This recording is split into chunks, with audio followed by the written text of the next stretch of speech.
Kasama sina DJ Kim Churva at DJ ID. Too hot to handle. Ayan, so ito na nga mga ka-vibes. Etong si CJ at si Brigida, 2 years na silang in a relationship. Okay. Pero 2 years na daw na never na pagbigyan ng physical intimacy, ng loving at sexy time. Itong si CJ. Nung una daw, inintindi niya. Pero habang tumatagal, parang may nabuong insecurity sa kanya. At doon lang inamin ni Brigida na matagal na niyang tinatago kay CJ.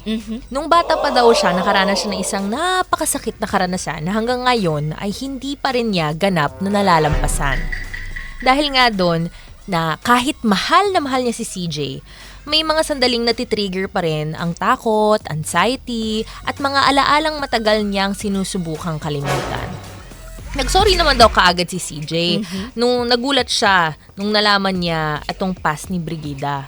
Pero willing siyang tulungan maalis yung dinadala niya. Para daw kay CJ, isa rin yon sa mga paraan para maramdaman niyang malapit sila sa isa't isa bilang mag-partner. Kaya muling naghintay si CJ. Pero kahit anong gawing hintay ni CJ, hindi pa rin niya kaya ibigay. Doon nagsimulang masaktan si CJ dahil kahit 2 years na silang in a relationship, hindi pa rin siya kayang mapagkatiwalaan. And that is our issue for tonight, mga ka-vibes. Kung ikaw ba ang nasa sitwasyon ni CJ, sa tingin mo ba kaya mong i-handle if ayaw ng partner mo ng sexy time dahil sa trauma? Diba, yung mga ganitong sitwasyon kasi hindi to madaling malampasan. Totoo yan. At all costs. Ano siya kumbaga may right timing for that. Talagang time heals. Alam mo yon, kailangan mo siyang mas maging patient ka. Okay? Kumbaga habaan mo yung patience mo sa isang tao, lalo na kung mahal na mahal mo. And at the same time, kung gusto mo rin talaga siyang tulungan, this is the right time. It's a sign para mag-consult din kayo for a professional help. Tama. Diba? Para sa mga ka-vibes natin na may similar experiences, no, at nalagpasan nila yung mga ganito. Ayan. Palakpakan natin Mag-message sila. naman din tayo, no, sa ating social media accounts dahil bukod sa napapakinggan tayo, radyo live na live tayo on air. It would be Yes. really great, no, to Correct. hear yung mga ganitong experiences from those na nalagpasan na yung ganitong issue. Para, Totoo. di ba, maganda yung advice na maibibigay nila talaga Totoo. sa At saka, ating ngayong gabi. coming from their experiences, Tama. diba? So again and again mga ka-vibes, kung medyo natatakot ka naman, nag-aalangan, pwede mo namang anonymous lang. Tama. Diba? Or pwede mo ring itawag dito sa ating hotline, 0954-406-1967 para naman Yes. makatawag kayo at makashare kayo sa amin dito live on air and online. Eto na nga, ikaw ba ka-vibes? Diretsahan na agad-agad. Ano ba ang masasabi nyo? Anong hot take ninyo para sa ating issue for tonight? No. Alam mo, mahirap kasi magsabi kung ano yung tama at sa mali, di ba? Lalong-lalo na kung hindi mo pa na-experience yung ganitong bagay. Kaya naman sa mga ka-vibes natin, na nanonood at na nakikinig sa atin ngayon, di ba? Ikaw ba kung napunta ka sa sitwasyon ni CJ, kaya mo bang i-handle yung ganito? Ang hirap Ang niya, hirap, no? Kasi totoo. ikaw yung partner. Di ba? And- Hindi ikaw yung naka-experience nung ganung bagay. Pero at the same time, valid din naman kasi is yung feelings mo towards sa situation. Parehas sila no? Parehas silang I think valid. May valid parehas, may point. Pero May- more of dun tayo sa na-trauma kasi. Exactly. I mean, etong kay CJ naman, trinay niya rin di ba? Trinay niya talagang intindihin, ipakita yung support, ganun. Pero parang naramdaman niya na parang kulang pa din. Yun nga And as much as as sad as it sounds, di ba? Mahirap kasi 'di ba una sa lahat, kung ikaw din nakaka-experience nun, dapat sa sarili mo talaga siya mag-start. Exactly. So baka baka hindi pa talaga totally ready itong si CJ. And that is fine. Diba? Kanya-kanya tayo ng pacing. Kanya-kanya tayo ng way paano mag-heal yung journey natin. Walang it's not time-bound, kumbaga. Diba? And hindi mo pwede i-compare na bakit siya naka-move on, tapos bakit ikaw hindi. Hindi pa. Yun. Oo, diba? Iba-iba yan There are people who move on and there are people who don't and there are people who try. And Yes. iba-iba tayo ng mga reasons for that. Now, ang tanong kay CJ is, napag-usapan mo ba siya sa partner mo kung ano ba talaga yung ginagawa niya through it, 'di ba? Are you supporting your partner? Kasi pagdating sa mga ganito, you have to be really sensitive doon sa person, 'di ba? But not to the point na you're always walking on eggshells around them. Na para bang takot ka gumawa ng isang bagay dahil dun sa na-experience nila. I feel na there's a difference, no, sa pagiging considerate dun sa partner mo while also being able to give them yung hindi mo sila tinitreat na para silang porcelain. Actually, Parang babasagin. siguro dito kasi sa case na to, kailangan mo talagang hindi naman dahil sa hindi mo deserve na mapagod and all, pero kasi pinasok mo tong relasyon na to eh. Yes. Nag-usap na nga kayo, di ba? So, ibig sabihin, sinabi na ni CJ sa'yo, nasa sa'yo na yan kung gusto mo pa ba ding mag-stay or kung hindi na din. Yes. Actually, based Diba? na doon sa isang article na nabasa ko from shippsychology.com. Ayun, pwede nyo rin yan i-search online, mga ka-vibes, and pwede rin kayo magkaroon ng sariling interpretation. Pero yung author dito kasi is a psychologist na nag-handle talaga ng mga ganitong clients. Yes. Naka-experience ng traumatic experiences within relation to sexual intimacy. Diba? So yung mga ganitong bagay daw, isa daw sa as someone na magde-date ng person na naka-experience ng ganitong trauma, meron siyang 3 point na binigay na So, parang what are magandang those points? isipin pagka nasa ganitong relationship ka. Yung una sa lahat is yung you have to look out for yourself and your emotions. Una daw sa lahat is kailangan alamin mo din kung ano yung nararamdaman mo tungkol sa ganitong mga sitwasyon, 'di ba? Para alam mo kung paano ka makapagbigay ng help. I mean, there are people kasi na pag narinig nila yung ganyan, they feel overwhelmed, 'di ba? Sila din na-overwhelm sa nangyari, they feel anger, they feel sad, not towards the partner, hindi doon sa mismong partner nila, no? Yes. But more on doon sa situation na Sa nangyari yun, sa kanya. 'di ba? To hear yung mga ganitong bagay, hindi siya madali. Correct. 'Di ba? Hindi talaga siya madaling ma-absorb or to yung emotions, hindi siya good palagi. So may mga negative emotions 'yan. So Yes. it's necessary to keep yourself in check. 'Di ba? Doon sa mga ganitong sitwasyon para, 'di ba, nasa healthy environment yung mental space mo para makatulong ka. Hindi yung dadagdag ka doon sa situation. At the end of the day, this is not about you. This is about yung experience din nung tao. But remember na valid din yung feelings mo. So wag mong isasantabi yung emotions mo just because another has experienced worse things. Ano yung susunod? Diba una pala yan? Pangalawa. Seek professional help. Okay, that's very, very Pag important. may mga times talaga na na-overwhelm ka na din, because it can't be just parang super dali i-handle, di ba? Mafo-frustrate at mafo-frustrate ka din. Correct. Normal yan na human behavior.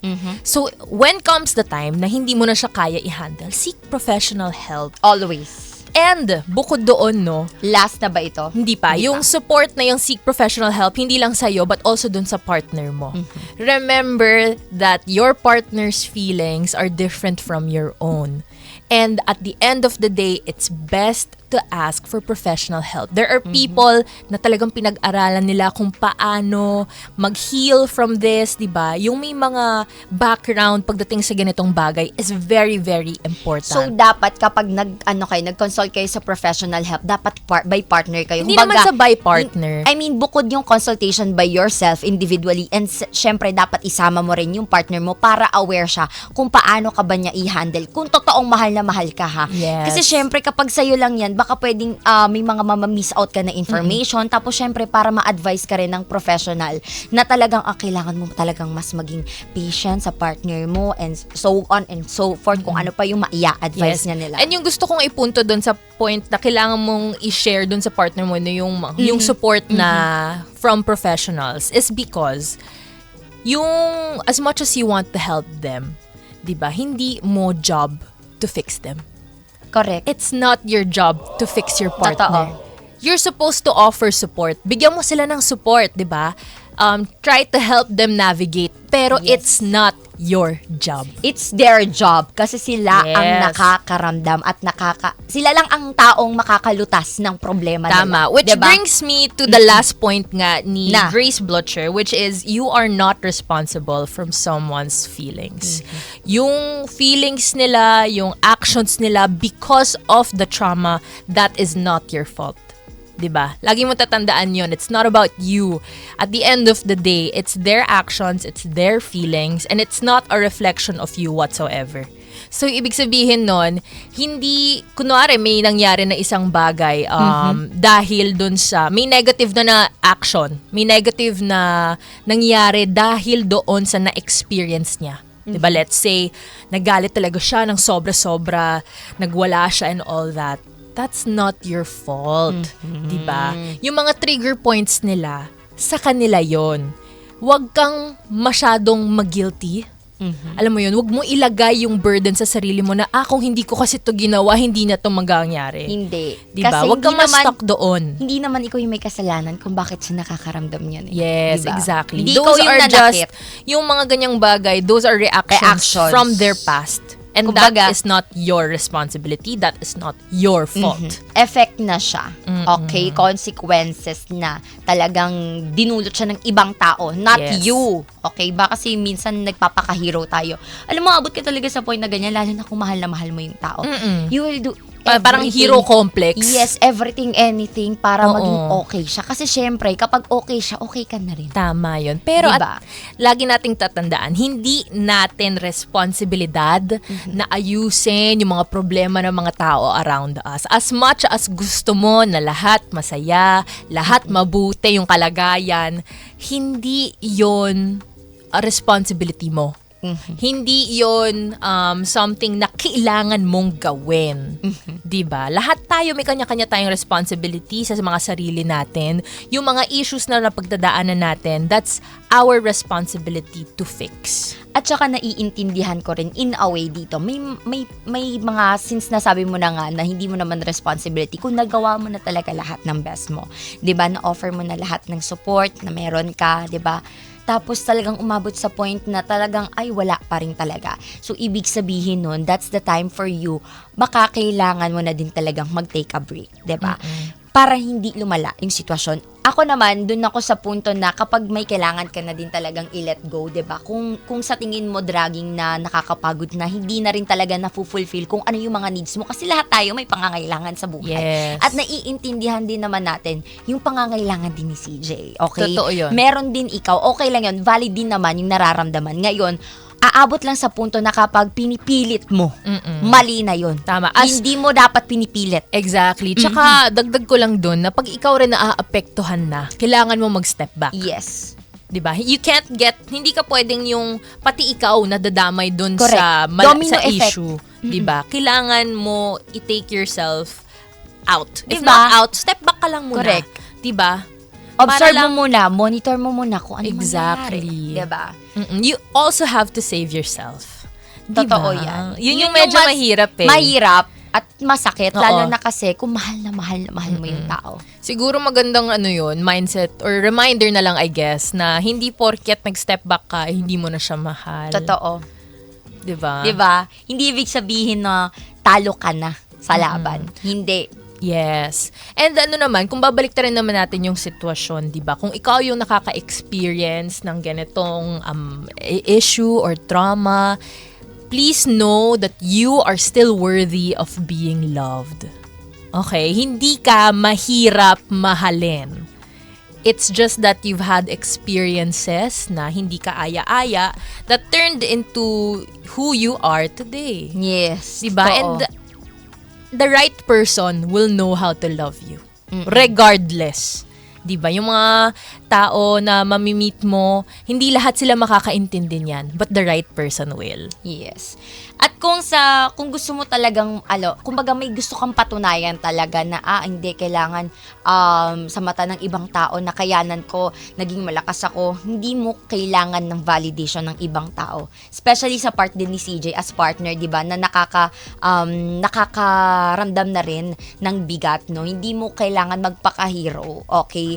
Kung medyo hindi na talaga siya sumasang-ayon sa'yo, hindi na siya okay, you have to let go. Ngayon, kay Brigida, okay, naiintindihan ka namin.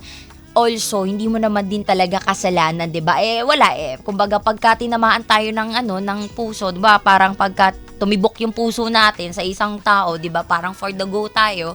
May mga pagkakataon talaga na gusto natin na itago yung mga struggles natin, lalo na kung ikaw. Feeling ko kasi si Brigida kapag may problema, sinasarili niya, kinikimkim niya.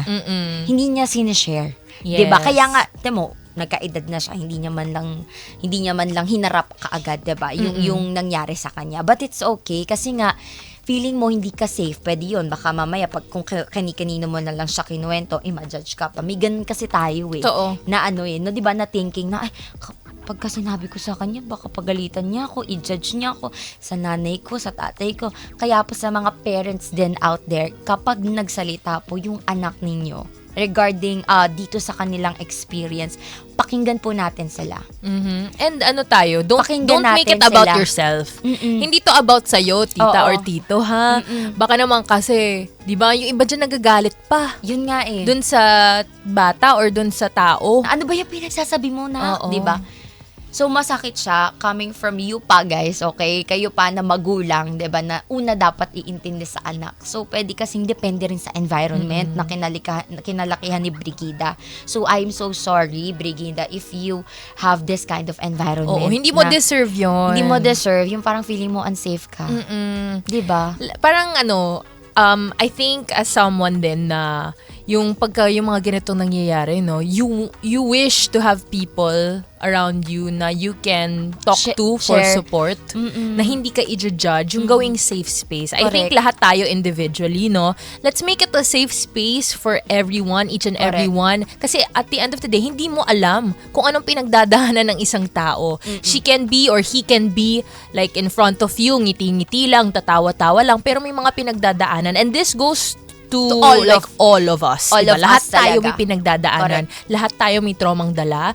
Diba? Gawa ng mga past experiences. Ang importante is, proactive or active tayo dun sa part na tinatry natin gawing better versions of ourselves. Yung At least aware tayo. Oo, to be aware and to do something about it. So again, sa mga ka-vibes natin na may mga ganitong karanasan, ayan na, pwedeng-pwede kayong mag-seek out. Seek a professional, licensed therapist. Napaka-importante niyan. And alam mo yung mga ganitong experiences, yung healing journey, huwag kayong ma-pressure dahil may kanya-kanya tayo. Correct. Diba? Kanya-kanya tayo and marami tayong iba't ibang ways to move past it, mag-cope dito. And don't worry dahil kung nakikita mo yung ibang tao na bakit sila tawag dun, nag-heal na, but ako hindi pa. Hindi po paunahan ito, ha? Tama. Wala po tayo sa racing game. Hindi po to contest. Wala ka mapapanalunan kung ikaw ang mauna, okay? At kung ikaw ay mapunta sa huli, walang consequences, okay? Tama. Piliin mo yung kung saan ka magkakaroon ng peace of mind. Yes, I agree, diba? Peace of mind talaga. Ang goal naman ng lahat sa atin ay